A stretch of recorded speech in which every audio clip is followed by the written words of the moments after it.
Primer libro de los Macabeos, capítulo 1. Alejandro de Macedonia, hijo de Filipo, partió del país de Quitim, y después de derrotar a Darío, rey de los persas y los medos, reinó en lugar de él, en primer lugar sobre la Hélade. Libró muchas batallas, conquistó plazas fuertes y dio muerte a reyes de la tierra. Avanzó hasta los confines del mundo y saqueó una multitud de naciones. La tierra enmudeció en su presencia y por eso su corazón se ensoberbeció y se llenó de orgullo. Reunió un ejército poderosísimo y sometió provincias, naciones y dinastías que le pagaron tributo. Después cayó enfermo y, comprendiendo que iba a morir, convocó a sus generales, a los nobles que se habían educado con él desde su juventud, y, antes de su muerte, repartió entre ellos su reino. Alejandro murió después de reinar 12 años, y sus generales se hicieron cargo del gobierno, cada uno en su propia región.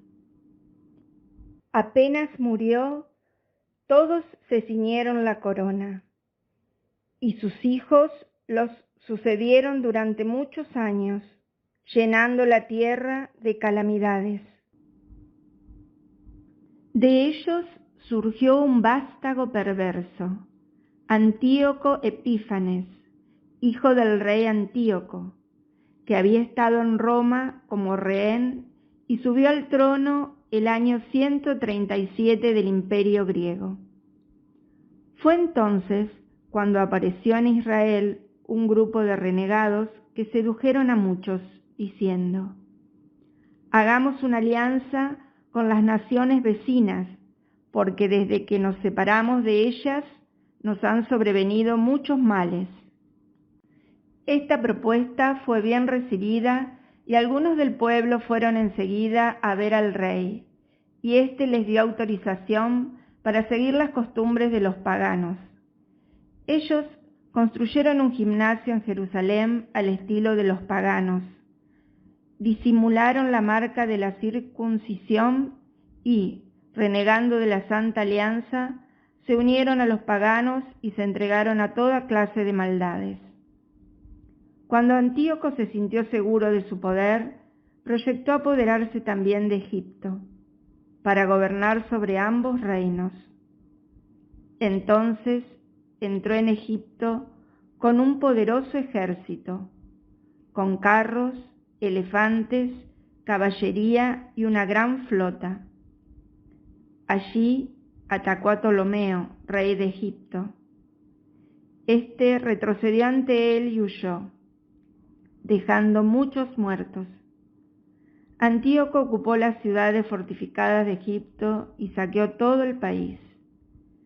Después de derrotar a Egipto, emprendió el camino de regreso, el año 143, y subió contra Israel, llegando a Jerusalén con un poderoso ejército.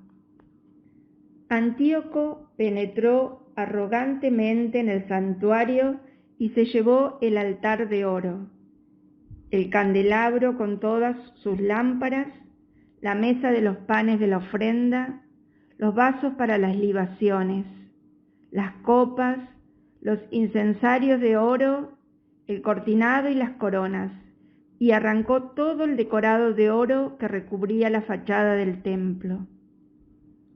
Tomó también la plata, el oro, los objetos de valor y todos los tesoros que encontró escondidos.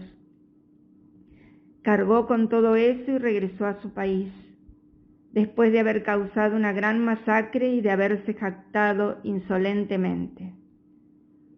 Una gran consternación se extendió por todo Israel. Gimieron los jefes y los ancianos, languidecieron las jóvenes y los jóvenes, la belleza de las mujeres se marchitó.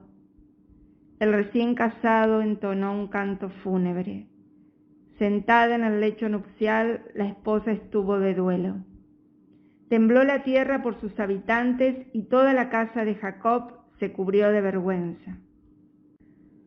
2 años después, el rey envió a las ciudades de Judá un recaudador de impuestos, que se presentó en Jerusalén con un poderoso ejército. Él les habló amistosamente, pero con la intención de engañarlos, y después que se ganó su confianza, atacó sorpresivamente a la ciudad y le asestó un terrible golpe, causando numerosas víctimas entre los israelitas. Luego saqueó la ciudad, la incendió y arrasó sus casas y la muralla que la rodeaba. Sus hombres tomaron prisioneros a las mujeres y a los niños y se adueñaron del ganado. Después levantaron en torno a la ciudad de David una muralla alta y resistente, protegida por torres poderosas, y la convirtieron en su ciudadela. Allí establecieron un grupo de gente impía, sin fe y sin ley, que se fortificó en ese lugar. Lo proveyeron de armas y víveres, y depositaron allí el botín que habían reunido en el saqueo de Jerusalén. Así se convirtieron en una permanente amenaza. Esto llegó a ser una acechanza para el santuario, una cruel y constante hostilidad para Israel. Derramaron sangre inocente alrededor del templo y profanaron el lugar santo. A causa de ellos, huyeron los habitantes de Jerusalén y la ciudad se convirtió en una colonia de extranjeros. Se volvió extraña para los que nacieron en ella y sus propios hijos la abandonaron. Su santuario quedó devastado como un desierto. Sus fiestas se transformaron en duelo, sus sábados en motivo de burla y su honor en desprecio. Tan grande fue su vergüenza como lo había sido su gloria, y su grandeza dio paso a la aflicción. El rey promulgó un decreto en todo su reino, ordenando que todos formaran un solo pueblo y renunciaran a sus propias costumbres. Todas las naciones se sometieron a la orden del rey y muchos israelitas aceptaron el culto oficial. Ofrecieron sacrificios a los ídolos y profanaron el sábado. Además, el rey envió mensajeros a Jerusalén y a las ciudades de Judá con la orden escrita de que adoptaran las costumbres extrañas al país. Los holocaustos, los sacrificios y las libaciones debían suprimirse en el santuario. Los sábados y los días festivos debían ser profanados. El santuario y las cosas santas debían ser mancillados. Debían erigirse altares, recintos sagrados y templos a los ídolos, sacrificando cerdos y otros animales impuros.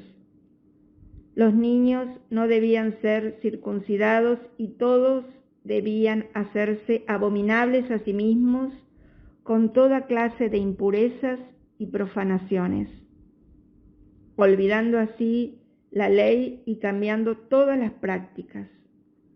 El que no obrara conforme a la orden del rey debía morir. En estos términos escribió a todo su reino. Además, nombró inspectores sobre todo el pueblo y ordenó a las ciudades de Judá que ofrecieran sacrificios en cada una de ellas. Mucha gente del pueblo, todos los que abandonaban la ley, se unieron a ellos y causaron un gran daño al país, obligando a Israel a esconderse en toda clase de refugios. El día 15 del mes de Quisleu, en el año 145, el rey hizo erigir sobre el altar de los holocaustos la abominación de la desolación. También construyeron altares en todas las ciudades de Judá. En las puertas de las casas y en las plazas se quemaba incienso. Se destruían y arrojaban al fuego los libros de la ley que se encontraban.